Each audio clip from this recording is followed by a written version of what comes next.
दीपक महेश्वरी जी दिल्ली से। गुरुजी आपके चरणों में कोटि कोटि प्रणाम। गुरुजी धर्म क्या है और अधर्म क्या है? कई बार दोनों भेद करना मुश्किल हो जाता है। किसी धर्म में वही कार्य वर्जित है और किसी में मान्य है।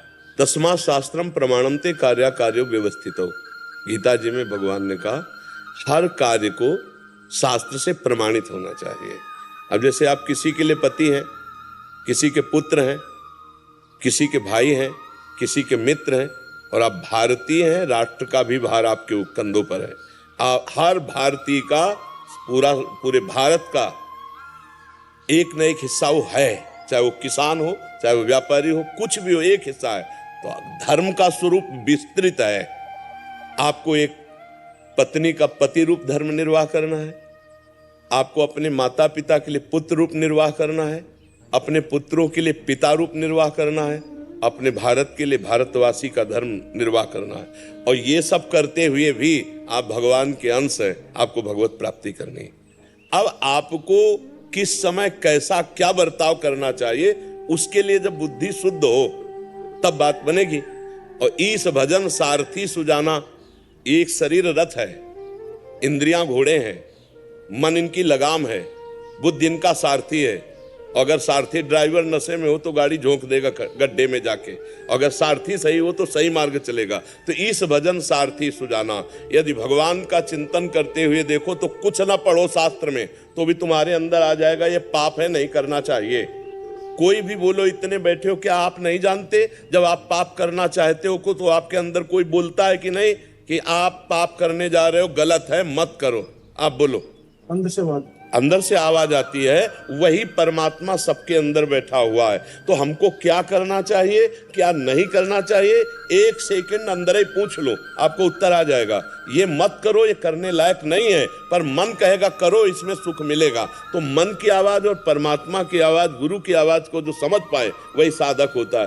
वो बड़ी झीनी आवाज होती है, बहुत गलत है, मत करो, पर मन ऊपर से जोर से बोलता है बड़ा सुख मिलेगा और मार देता है। हम जितना अपराध होता है वो मन के कहे पर चलने पर होता है। तो आप ये विचार करके बताओ कि कौन सा ऐसा धर्म है जिसमें हमें संशय हो। स्पष्ट हर धर्म अपना अपना प्रकाश किए हुए है। स्पष्ट पति का क्या कर्तव्य है, आप थोड़ा सा एक सेकंड रुकिए और अंदर से पूछिए तो आपके अंदर उत्तर आ जाएगा, यहां मैं गलत होने जा रहा हूं, पत्नी के साथ जो मैं व्यवहार करना चाहिए वो मैं गलत कर रहा हूं, अंदर आएगा। पर अहंकार के कारण, क्रोध के कारण, वासना के कारण आप उस बात को सुनेंगे नहीं तो हर ग्रंथ का उत्तर यही है, हृदय में। किसी को कहीं बाहर प्रमाण ढूंढने की जरूरत नहीं है, हृदय से ही प्रमाण आ जाएगा। चराचर जगत में भगवान बैठा हुआ सबको उपदेश कर रहा है, पर हम लोग भगवान की बात को नहीं मानते हैं। आप वो धर्म बताइए जिसमें आपको ऐसा लगता है कि ऐसे से ऐसा करने पर अधर्म हो सकता है और अधर्म भी धर्म हो सकता है।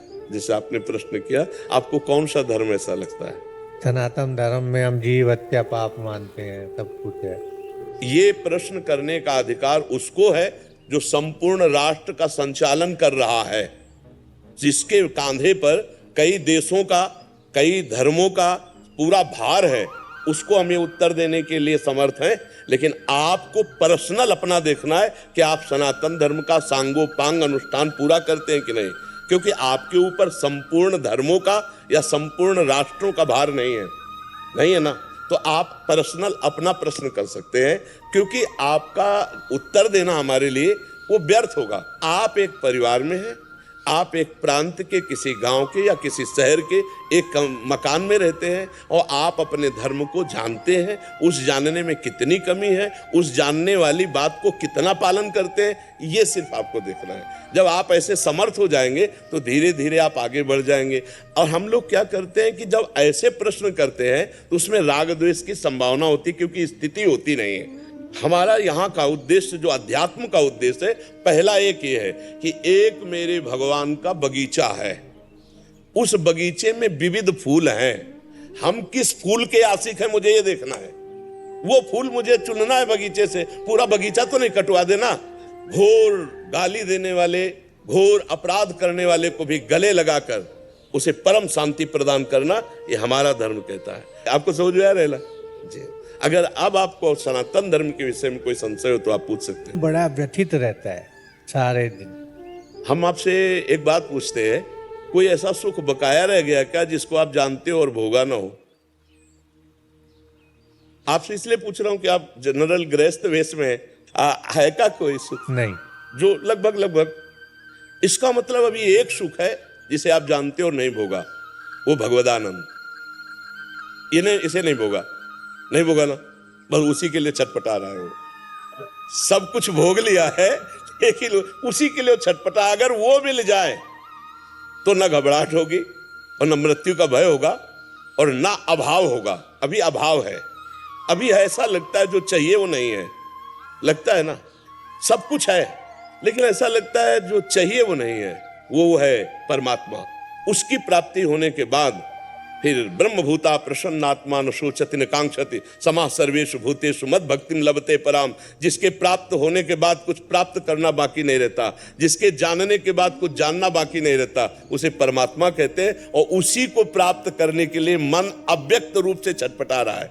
अब वो प्राप्ति हो जाए तो आनंद हो जाए, क्योंकि जो जो चाहिए वो लगभग सब भोग लिए। आप गृहस्थी में सब भोग लिए, अपना पराया सब भोग लिए, लेकिन जो वास्तविक चाहिए वो नहीं मिला अभी तक। और वो मिल जाए तो तृप्त हो जाए, मन तृप्त हो जाए, आनंदित हो जाए। इसलिए हमारी प्रार्थना है, नाम जप कीजिए, भगवान का नाम जप कीजिए, गुरुजनों की आराधना कीजिए। जो हमारे पूर्व में बड़े बड़े महापुरुष हो गए उनके चरित्र पढ़िए, उनकी आराधना कीजिए। और किसी की सेवा कभी बन जाए तो बहुत जल्दी शांति मिलेगी। जैसे कोई बीमार पड़ा, कोई सेवा करने वाला नहीं, आप शरीरे से सेवा कर दीजिए। या आप 100 रुपये की सामग्री अपने लिए लेने जाते हो, वो दवा लेके उसे दे दीजिए। एक दिन भोजन छोड़ दीजिए, दूसरे को पवा दीजिए, फिर देखो कैसी शांति मिलती है। एक दिन हम अच्छा भोजन पाने जा रहे हो और वो भोजन किसी भूखे को दे दें जिसको नहीं मिला, तो आप देखिएगा 100 दिन पाने से आपको जो आनंद नहीं मिला, एक दिन ना पाने से वो आनंद मिल जाएगा। आपका हृदय शीतल हो जाएगा। इसी से मन को शांति मिलती है।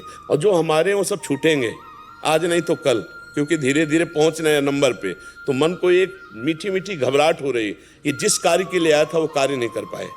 देखो, हम एक कार्य के लिए आए मनुष्य जीवन में, परमात्मा प्राप्ति। एक बार परमात्मा प्राप्ति हो जाए फिर आनंद पूर्वक जीवन व्यतीत करो। पहले परमात्मा प्राप्ति होना चाहिए था, सो हुआ नहीं तो अब अंतिम में कर लो। जो पहले करना चाहिए अब आखिरी में कर लो।